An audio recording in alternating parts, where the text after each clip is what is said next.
मुझे पता कौन पात्र है, किसको आवश्यकता है। अच्छा, वो पात्र को ही पात्र को देते, पात्र को क्योंकि जिसे जरूरत है उसे जाए और वो ही आपके पास आए। क्योंकि हमारा शास्त्र कहता है कि दान जो है सब पात्र को देना चाहिए।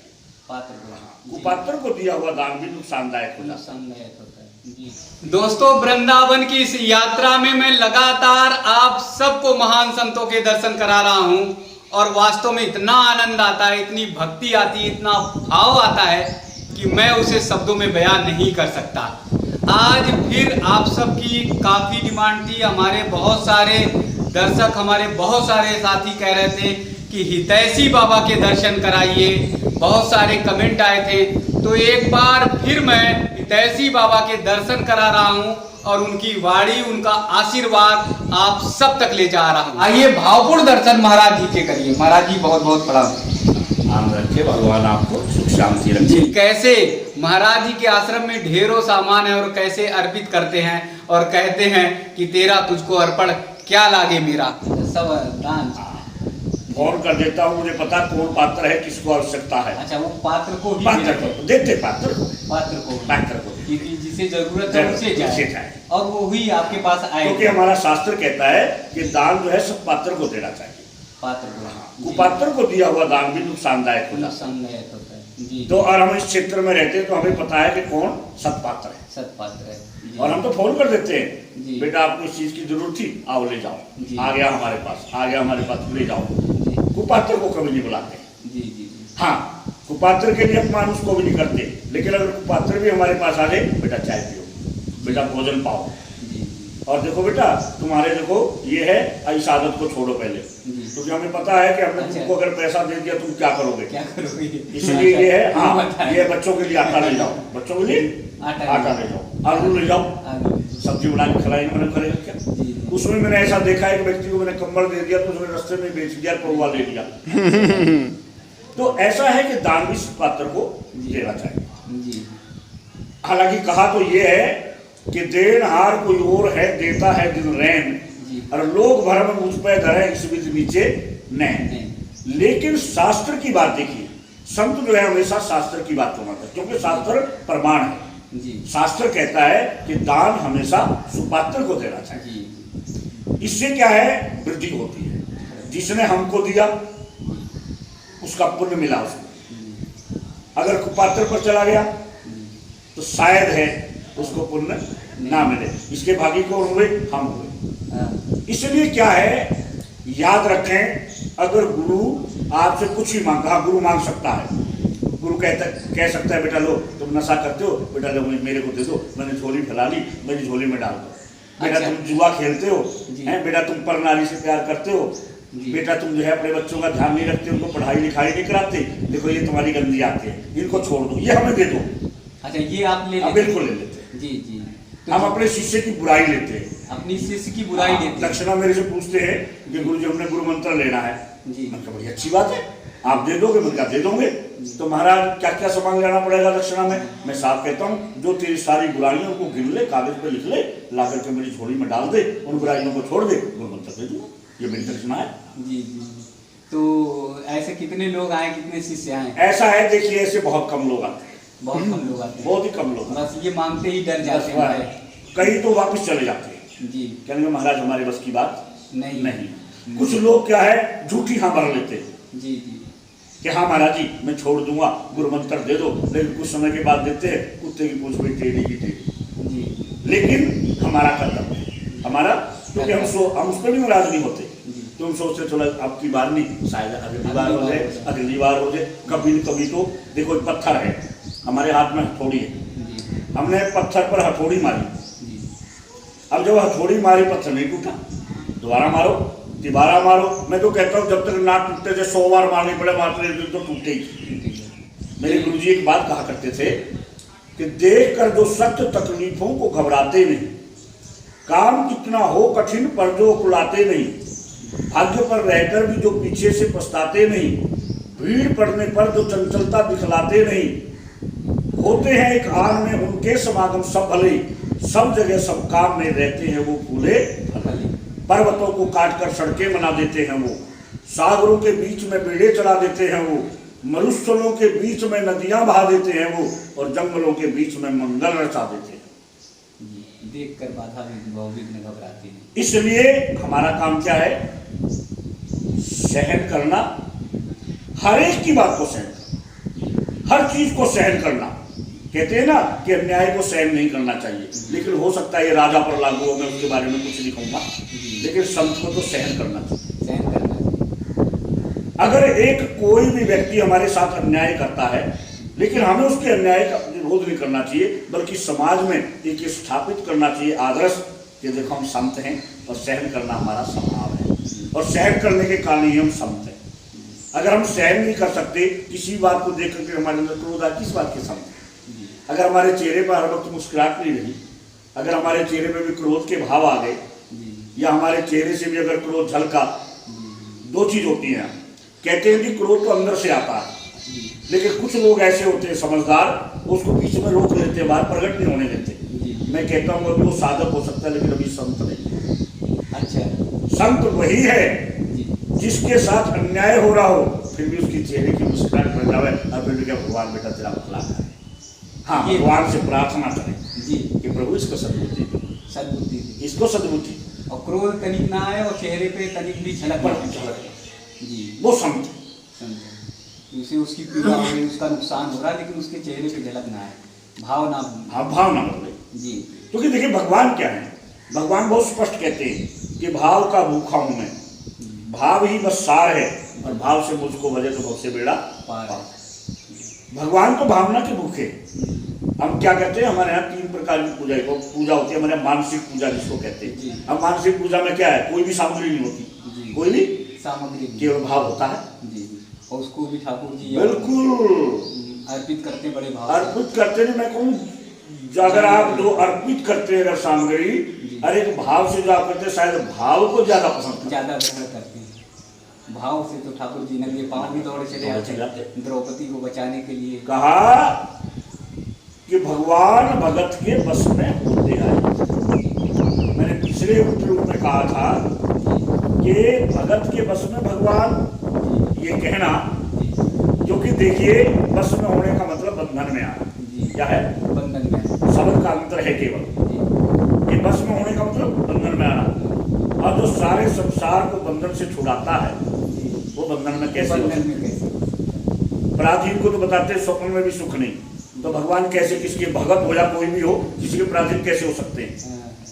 लेकिन यहाँ एक बात है कि हाँ, भक्त जब पुकारता है उसको, बस में नहीं होते जी, भाव में होते, भाव में होते, और भाव में सब कुछ, और भाव में सब कुछ छोड़ के चले जाते।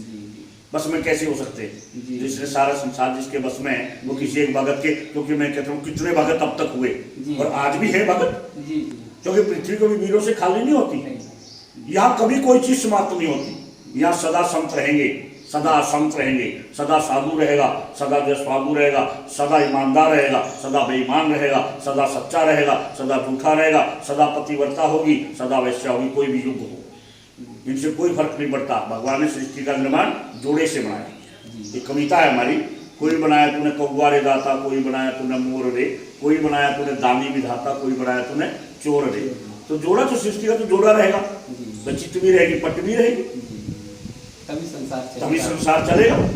तो यहाँ कभी किसी चीज की कमी नहीं रहेगी। वो तय हमें करना है कि हम चोर रहें या साहूकार रहें, ये हमारे ऊपर है, ये तय हमें करना है। हमें संसार में तो रहना ही रहना है। अगर हम चाहते हैं कि हमें संत बनना तो संतों का संग करो, अगर ये चाहते हैं हम चोर बनना चोरों का संग करो, जैसा संग वैसा ही रंग।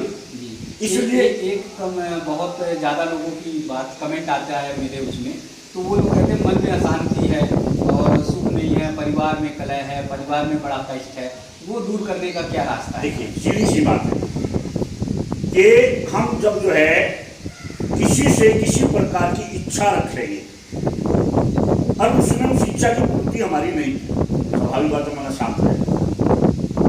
हम उससे इच्छा क्यों रखें? अगर हमारी उससे कोई इच्छा ही नहीं है, हमारा होना शांत होने का मतलब ही कहा चाह गई चिंता बेटी, चाह गई चिंता बेटी, मनुआ बेपरवाह, और जिसको कुछ नहीं चाहिए वो सहनपति चाह, तो सहनशाह जिसको कुछ चाहिए, और जिसको कुछ चाहिएगा तो शांति तो आई आएगी। इसे हाथ तो फैलाना ही पड़ेगा, तो थोड़ी देर के लिए तो परमात्मा से हटेगा ना। और जिसको कुछ चाहे ही नहीं तो उसको चिंता कैसी, क्योंकि हमारी जो कुछ चाहे नहीं, हमारी तो एक चाह कि भाई मैंने बताया था, हमने जो ये घर छोड़ा है परोपकार के लिए छोड़ा, हम साधु बने, हमारा धर्म परोपकार करना है, परहित करना हमारा धर्म है, हितैषी बनना हमारा धर्म है। और सारे समाज को मैं कहता हूँ भारतीय जनों हितैषी बनो, भारतीय जनों हितैषी बनो। हितैषी का मतलब ये नहीं है कि भाई मेरे कितने बाबा जी हितैषी बना बन जाओ, मेरा मतलब हितैषी बनाने का मतलब ये है निष्काम भाव से दूसरे का हित करो। वैसे तो मैं संसार से कहता हूँ कि संसारी जनों हितैषी बनो। पूरे भारत का मैंने घोर भ्रमण किया, पूरे भारत का इतना भ्रमण किया, हरियाणा, पंजाब, हिमाचल, दिल्ली और जम्मू कश्मीर, बिहार, बंगाल, उड़ीसा गए, हिमाचल का किया था। तो इतना भ्रमण वाले हर जिले का 648 जिले उसमें थे। मेरे पास पूरी डायरी है, किस सन में, किस तारीख में मैं कहाँ ठहरा, कहाँ गया, क्या मेरे साथ यहाँ घटना घटी, पूरी डायरी है मेरे पास। आज तक की सन 70 से लेके आज तक की मेरे पास हर साल की डायरी है। तो हर साल की मेरे पास सारी डायरी है, 70 से आज तक की, 70 से आज तक की मौजूद है मेरे पास। और हर एक पॉइंट, हर एक पॉइंट है उसमें। अब जैसे आज का ही मेरे पॉइंट है, अभी मैं आपको प्रैक्टिकल में तो आपके पास कराऊं, मैं भी आपको प्रैक्टिकल दिखाऊंगा, अभी कमरे में ले जाऊंगा। उसमें लिखा हुआ है कि आज जो है 10:45 पर मेरे पास राजनारायण जी आए। अच्छा, वो नोट कर लिया? बिल्कुल, अभी दिखाऊंगा आपको, मैं आपके पास खड़ा। अच्छा, आगे दिखाऊंगा लिखा है नहीं लिखा। तो क्या है कि मैं लिख लेता हूँ लख पे, जिससे अब मुझे याद रहेगा। जब मैं शाम को डायरी खोलूंगा तो मुझे वो पॉइंट आएगा, उस पर ही लिखना शुरू कर। अच्छा, लिखना शुरू कर देंगे। मेरी वो डायरी अभी जैसे 21 की डायरी है उसमें आ जाएगा राजनारायण जी का। तो ऐसा होता है, तो क्योंकि इससे क्या है, हम मेरे को ये पता रहता है कि मेरे से कितना झूठ बोला गया, यहाँ मेरे से कहाँ गलती होगी, यहाँ कहाँ मेरे मन में गलत विचार आ गया। तो संत हो गए, अब तो कहाँ आपका इतना साल भर जीवन। लेकिन देखिए, मैं फिर भी कहता हूँ, मेरे गुरु जी बात कहा करते कि जब तक हमारे प्राण ना निकल जाए अंतिम सांस तक, कभी अपने पर ये विश्वास ना करो कि मैं कभी गलत नहीं। अंतिम सांस तक कभी भी कोई एक विकार थोड़ी है। मैंने देखा, आपने देखा होगा ना, बहुत से महात्मा लिखते हैं 108, बहुत से लिखते हैं 1008। तो मैंने सोचा ये 1008, 108 जो लिखते हैं ये क्या है, कोई डिग्री है, कोई सर्टिफिकेट है, क्या है? तब मैंने देखा कि वास्तविकता की बात तो ये थी कि हमारे संतों ने कहा इस मानव शरीर के अंदर 108 विकार है। 108 विकार है, इसलिए माला के 108 गाने होते थे। अच्छा, उसको छोड़ो विकार, कि उन विकारों को छोड़ो, माला जपो, विकारों को छोड़ो।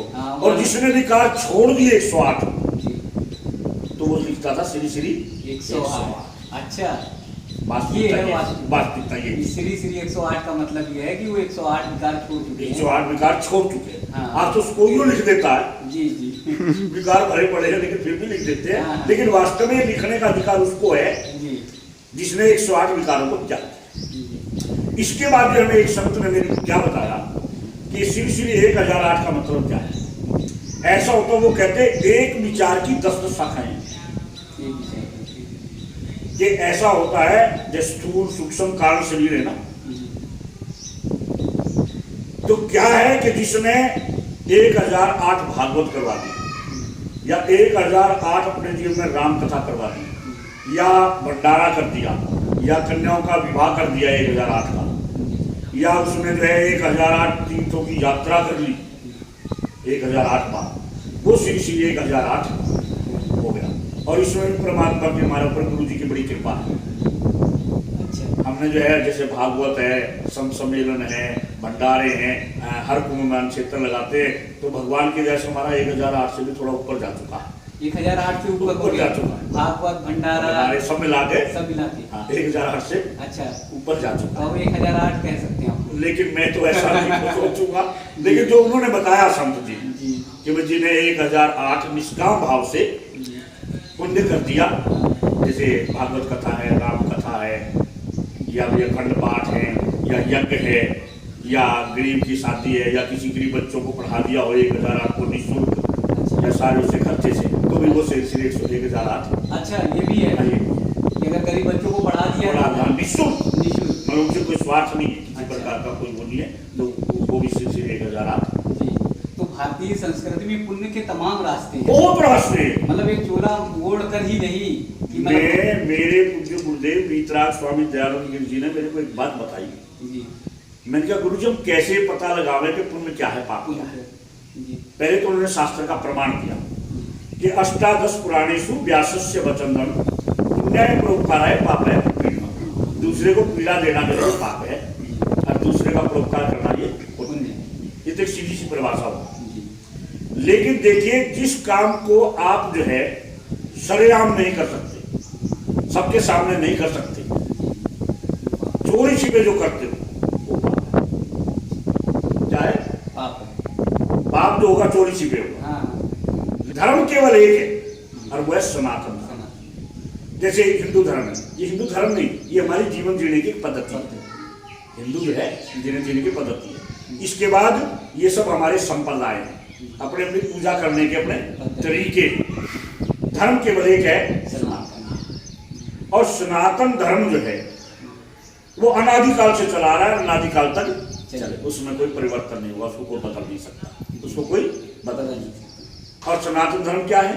सत्यम बुरियात प्रियम बुरियात मैं बुरियात सत्यमे प्रियम प्रियम च नानित्यम बुरियात, ऐसा धर्म साधन है। सच बोलना और प्रिय बोलना ये सनातन धर्म में झूठ का काम नहीं है। सत्यमेव जयते, सच बराबर तप नहीं, झूठ बराबर पाप। जाके हृदय साँचे ताकि हृदय, परमात्मा का भी स्वरूप है सत्यचित आनंद।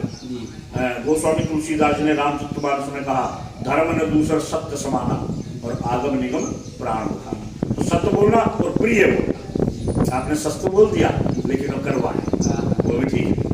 इसलिए हमारा धर्म है सनातन धर्म, और हम सनातन धर्म की सदा जय बोलते हैं, और आपको भी ये कहेंगे और पूरे संसार को कहेंगे, बोलिए सनातन धर्म की जय। तो दोस्तों महाराज जी को अभी सुन रहे थे, फिर उनकी वाणी में वही शक्ति, वही तत्व ज्ञान जो हम सबको मार्ग दिखाता है, हम सबको रास्ता दिखाता है कि हमारा जीवन कैसे सफल हो। अगर धरती पर हम उतरे हैं, धरती पर आए हैं, प्रभु के आशीर्वाद से हमारा मानव जीवन में जन्म हुआ है, तो हम कैसे कल्याण कर सके, इसे अपनाना चाहिए। और महाराज जी ने ये बताया कि सुपात्र लोग ही आए, सुपात्र लोगों को ही महाराज जी अर्पित करते हैं। तो महाराज जी के अगर आप सबको दर्शन करने हैं तो अलीगढ़ में महाराज जी मिलेंगे। अलीगढ़ में लोधा क्षेत्र है, लोधा ब्लॉक भी है, वहां पर अलीगढ़ पलवल मार्ग पर आप आएंगे। खेरेश्वर मंदिर एक प्रसिद्ध मंदिर है, उससे थोड़ा सा आगे आएंगे 1.5-2 किलोमीटर तो अटलपुर गांव है। अटलपुर गांव में प्रवेश करते ही महाराज जी का हितैषी बाबा के नाम से बहुत बड़ा गेट लगा हुआ है, वहां से प्रवेश करेंगे आप तो कोई भी आपको हितैषी बाबा का परिचय बताएगा, वहां तक पहुंचाएगा। और जब आप आश्रम में आएंगे तो बाबा जी के होके हो जाएंगे, फिर तो आप अपने शरीर को, अपने आप को भी भूल जाएंगे। इतना स्नेह, इतना वात्सल्य, इतना प्रेम लुटाते हैं महाराज जी। तो संतों की इस श्रृंखला में लगातार ऐसे ही महान संतों के मैं दर्शन आप